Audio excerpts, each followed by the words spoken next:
Mga idol, baka meron kayong mga Bluetooth na portable amplifier dyan. Baka ganito yung problema nyo, hindi na siya gumagana, ayaw na mag-power on ng ating speaker. So ayan na nga, dito na ay nabuksan na nga natin at meron tayo dito nakitang capacitor.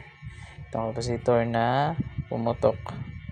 So pumutok na yung kanyang capacitor. So ito siguro yung dahilan kaya ayaw nang gumana ng kanyang power supply. So kung nakikita nyo yung ating power supply ay sumabog siya talaga, mga idol. At ayan, ito na nga siya mga idol sa malapitan. Ayan, so yung kanyang 16 volts at 1500 microfarad na capacitor, mga idol.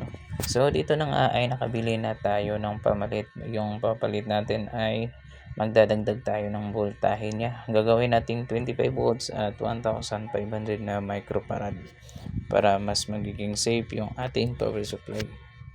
Sa pagkabit nga pala nitong ating capacitor ay mayroon siyang polarity. Yung may puti na side ay yan yung kanyang negative at yung kabila naman na pure black ay yung positive niya.